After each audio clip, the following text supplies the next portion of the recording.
Three, two, one. All right. Hey guys, so we're back. We're back. We're here to update you on what's been going on since the last video.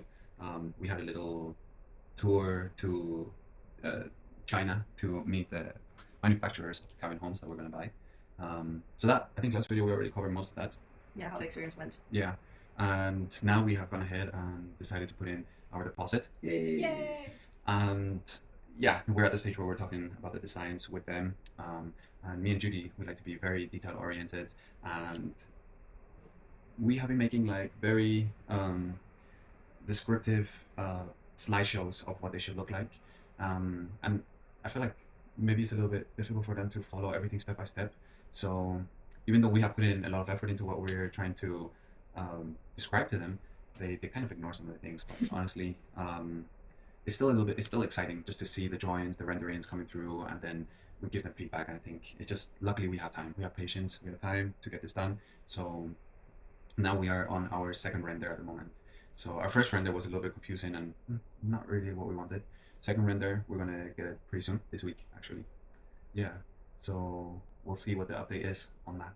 Yeah, well, apart from that, we also had to be talking to the local town councils just to get an idea of what we will need to apply for and if we're following the regulations. So, for example, because the land that we got is not necessarily is secluded, right? So not necessarily having the access to water.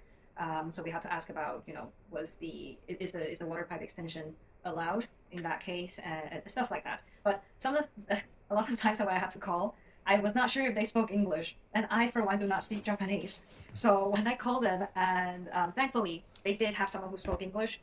I think that's just due to having so many foreigners in Niseko. But there was another incident where I had to call the water company, and no one spoke a word of English, and I had to literally use the Google translation in front of me and trying to read out loud from the screen what is supposed to say. And obviously the guy didn't understand me, so I just had to apologize and hang up. But that was quite an experience and very humbling. But yeah, so that was one of the things that we had to do as well, to check on that. But just not making calls anymore. We're just doing strictly by emails, so that is clear for everybody involved. Yeah, I mean that's kind of funny. It's something that we keep running against. It's just uh, translation and communication. I mean it's on us as well. Eventually we had to learn Japanese. Yeah. But also I don't know. I feel like the Japanese, they say that there's so many rules to everything, and they also said, oh, you need to make sure that the cabins, if they're going to be made in China, they need to be up to the standard of the Japanese structural something guidelines, whatever. And Judy, she went and she asked on the council, which is the official government council, and they provided us with some guideline PDF that they have on their website, but not very helpful at all. It was mostly about not being intrusive to nature, as in don't block the mountain view, or you're not allowed to take down trees. You need to make your entrance look very nice. There wasn't really any specific guidelines that everybody's telling us, oh, but your structure and your cabins need to have certain measurements for snow or yes, whatever. yeah. Yeah, so we're yet to find out. We are trying to get the blueprints from the manufacturer first, and then we'll talk to a architect, because apparently they're the ones who know.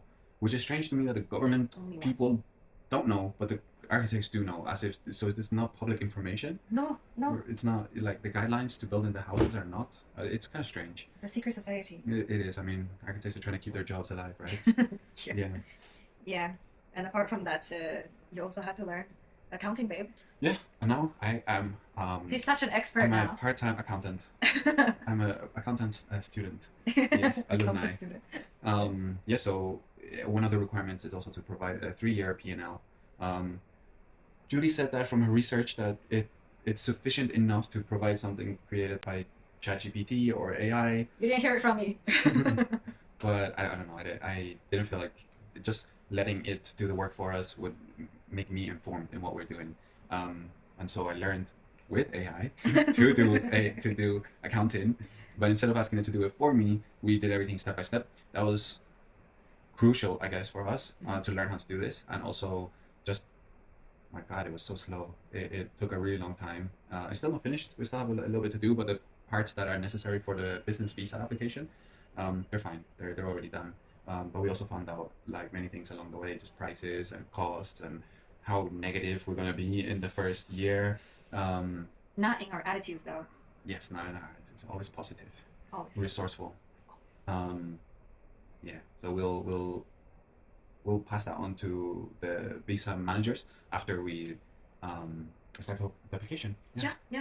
Well, and one of the requirements before we can start applying is, well, the point of this video as well, last but not least, we finally got the contract sent to us. Can you show them the said? Yay! The said contract is here. You might want to block that out. Yes. It is here, and as you can see, it is international shipping. Worldwide. Worldwide shipping, and it's in Japanese.